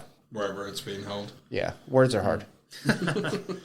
Oh, when Al shows up, so when Subaru is talking to the merchant is when Al shows up to basically tell Subaru that he's been trying to find him. Al, if our listeners don't remember, is Priscilla's knight, and he is telling Subaru that he's been trying to find him to bring him to the castle. Okay. Versus Subaru just kind of waiting there and being like, oh, hey, here you are. Little more intentional. Wait, which time, though? Because there's one time in the anime that Subaru When they're going to the selection process. Like when Subaru flagged down like a taxi, and then that just so happened to be Yes. them? Okay, yes. yeah. Al only has one arm. I don't know if you can really tell that. I don't remember I didn't really notice it, so I No, don't. yeah. Yep. So in the manga, he only has one arm. You get a glimpse of his face, and it is all sorts of scarred. Yeah, because on my second listen through, Priscilla makes a mention of it. Yeah. like I'll mess up your face even more than it is, or something along those lines. Yep. So the committee making this selection process are like, hey, you can't wear a helmet in here. And Al starts to bring his helmet up, and he's like, you really don't want to see the rest of my face, and then puts it back down. Oh, okay, that would have been fun to see in the anime. Yeah, I can see that. Also, not really necessary either. So kind of a toss up. You find out that he was also summoned to that world 18 years prior. So we have multiple isekai people. Yes, Interesting. Okay, they never made mention of that in the anime. they did not. That is a huge one, and I hope it comes to gives more to later. So that makes me think then, because I know their very first interaction, Subaru looked at him and was like, why does he sound familiar? Yep, that's exactly why. Oh, I didn't think about that one. Yep, because I heard it, but I was like, he ain't never met him. But that explains, like, if he got brought into that world as well, there's good chance he probably knew him beforehand. He probably. He was calling him bro too, wasn't he? Yes, but I think that's just his vernacular. Maybe that could be today's. He got lingo. summoned. He got summoned to 18 years prior to. Yeah, so bro- Subaru's only I 15. suppose. Bro wasn't a thing 18 years ago. Kind of. Oh, okay. I don't know. Who knows? Either way, it's Subaru or Al had been summoned prior to Subaru being alive. So they wouldn't know each other, but they might be from the same area, which would be why they sound like it. He sounds like somebody he would recognize because they would have Family the same. or something. I'm just thinking dialect. But even then, though, the way they talk. If it was 18 years ago, that's not saying 18 years inside that new world isn't only like a month in the real world. You never really know how much time difference there is in between the two. Be. Yeah, I don't know. So for the selection process, Subaru was wearing nice clothes, not his maid clothes. So he was wearing like a full suit and just dressed nicer for the event. Okay. You get to see more of the selection process. The council members made all the candidates display their crests to prove they're worthy. Basically, they displayed them and then they lit up. Mm-hmm. You get to see more in depth of the conversations on why the candidates want to be queens. Lady Krushesh states that she would rule, if she were to become the ruler, she would not rely on the dragon. So basically, the dragon is the reason why this nation is prosperous. And she wants to be prosperous, not because of the dragon, but because of the country itself. If they work together, they can achieve everything. Not really. She was like, nope, I don't care about the dragon. She wouldn't even bother dealing with the dragon kind of thing. Right. Oh, I guess what I'm getting at is if she's not going to rely on the dragon, she's got to rely on the people. Yes, and her own intuition and stuff. But she brings up, hey, I've been the ruler and been doing well. Why couldn't I do it for this entire nation? Sure. Then let's see. Priscilla says everyone should bow to her as she is because she wants to. That's really all she says. It's like, you should just bow to me now because I want you to. I want so much more information out of her because of the couple times that she mentioned that the world bends to my favor. Right. I want to know if that's her power, if fate just makes her life easier, or if that's just her being a bitch. And I think she's just a rich snobby bitch. Yeah. Anastasia, you get Anastasia's background. Okay. So she says that she's greedy. Mm-hmm. And that's why she wants to run the country. She started as a poor servant, basically made some good ideas, and eventually became the wealthiest merchant-esque person in the nation. Okay. And that's how she rose her way up, was just through good business practices. So Roswell makes some comments to stir up Subaru, and you have Puck appear in the council chambers. They as in the council members, call Puck one of the 4 apocalypse beasts. One of the 4? Yep. Okay, So they've killed one, which was the white whale. Okay, Gluttony. Yep. And then you have Puck, who is called the Beast of Eternal Frost. Okay. Which is good because at this point we don't know what Puck can do. And then later on you see him, freeze the entire world. Right. One thing I like that the manga does do that the anime, or doesn't do that the anime did do, is Subaru's like super long monologue about why Amelia should be so grateful to him. That doesn't really happen. Oh, no? No. Basically, he's like, you're special to me, and that's why I look at you the way I do. And she's like, no, I shouldn't be special. I don't want you to look at me like you would look at anybody else. And he's like, well, I can't do that. Mm-hmm. And then she walks away. Like, okay, well, basically we're good.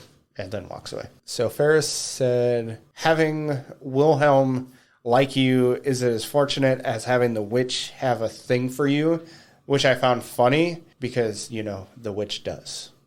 For some reason. Yeah, no idea. Krushish is 20. Okay. So she's not that old. I would imagine all of them are relatively young. I would agree. None of them are married, and they all got some kind of big power. Can't be married, or they can't be married, and they can't get married during the selection process. Okay. I mean, they're all getting suitors lined up. But they can't get married during the selection process. Right. It doesn't matter what suitors are trying to do, nothing can change. Okay. Because they don't want any political divide to happen because of a political marriage. Sure. So no marriages to happen. Let's see. The Witches Cult members bowed to Subaru the first time they met. So the first time they meet, they just kind of look at him and then disappear again. Yep. And then the first time they meet him in the manga, they bow to him. Subaru's kind of like, what the fuck? And then they disappear. Slightly different.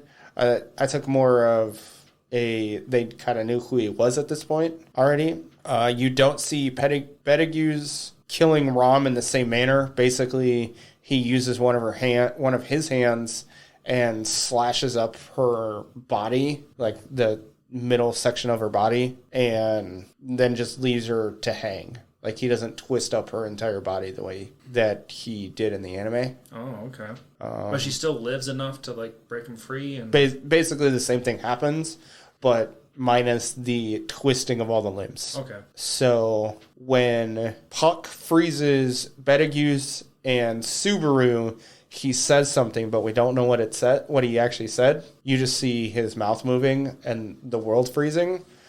He says Achinda, which is the Witch of Greed. So, do you have any insight on that? 0. Okay. That's all I know. I purposely didn't look more into it because that's going to be that would have been spoilers. Sure. I guarantee you I would have been spoilers, so I didn't look into it. I already made mention about Puck saying he would lose in a fight against Reinhard. So it's the death he has before fighting the white whale. So the I wrote it in my notes later. So during the fight, with the white whale, Subaru says to the white whale, "I can return by death." You see the witch kind of whispering something, but you don't know what she's saying. She doesn't actually say anything in the anime. Well, in the manga, she's telling Subaru that she loves him. Whoa, really? Yeah. Interesting. Definitely, I would definitely say interesting because you're like, all right, what's going on here? Uh-huh. You get more background about Wilhelm. He is the third son in the line of nobility in his land. Basically, because, he's the third son and the youngest son, they don't expect anything from him because he's not going to do it. He's not going to get anything. For the most part. I mean, unless he kills his 2 older brothers. But he would get killed at that point for treason, so that sure. So they just never expected anything from him. He joined the Knights at 14, and he met Therese when he was 17, and so he had been a knight for 3 years, and at that point he had been known as the Sword Devil, basically just killing mercilessly for 3 years. You get more background. So there was a war between demi-humans and humans. Wilhelm's land was attacked, basically destroyed. Wilhelm ran back, was attempting to fight all of the demi-humans and tired out. And that is the first time that Wilhelm saw Therese as they call it a sword saint, but the master sword user. Is that what it is? The master swordsman. Yeah. So that is the first time he saw Therese be who she was at that time. You find out that Betelgeuse is 400 years old. When it comes to the manga, it's kind of confusing if you're trying to pay attention, because it's not like chapter 86. It's chapter 3, which is called The Truth of Zero, but it's volume 10 of the books. So once you read through volume 10, that is when season 1 ends. And volume 10, it's chapter 55, chapter 50 of the 3rd chapter in the series. Like I said, super confusing, a lot of chapters. Okay. There was a lot. But volume 10, which is this 10th book of the manga series. So yeah, that's everything. That's a lot. There was a lot to the manga. It was really good. I can't wait to continue ReZero. I'm going to be starting season 2 tonight when I go. Lance, you wanna anything else you want to talk about? No, that's pretty much it. And I think that's going to conclude today's episode. So once again, today's episode has been brought to you by the Anime Show. Make sure to go follow them. Go to our description because we have a link to their Facebook page. So go follow them. Go get some anime content that you can stay up to date with on anything that comes in the future, like the spring season that's coming up soon. And make sure to check out our affiliate link, Right Stuff Anime, if you're interested in purchasing any kind of anime merch, because they got some great stuff there too. Also, if you want some more of our content, we have YouTube channels where we cover something that's current in this season, and we talk to that, and we cover that week to week, so follow us there as well. And please give us a rating on any kind of platform that you're currently listening to us on, because that would help us tremendously. And with all that being said, we will catch you guys next time. Thanks for listening, and have a good one.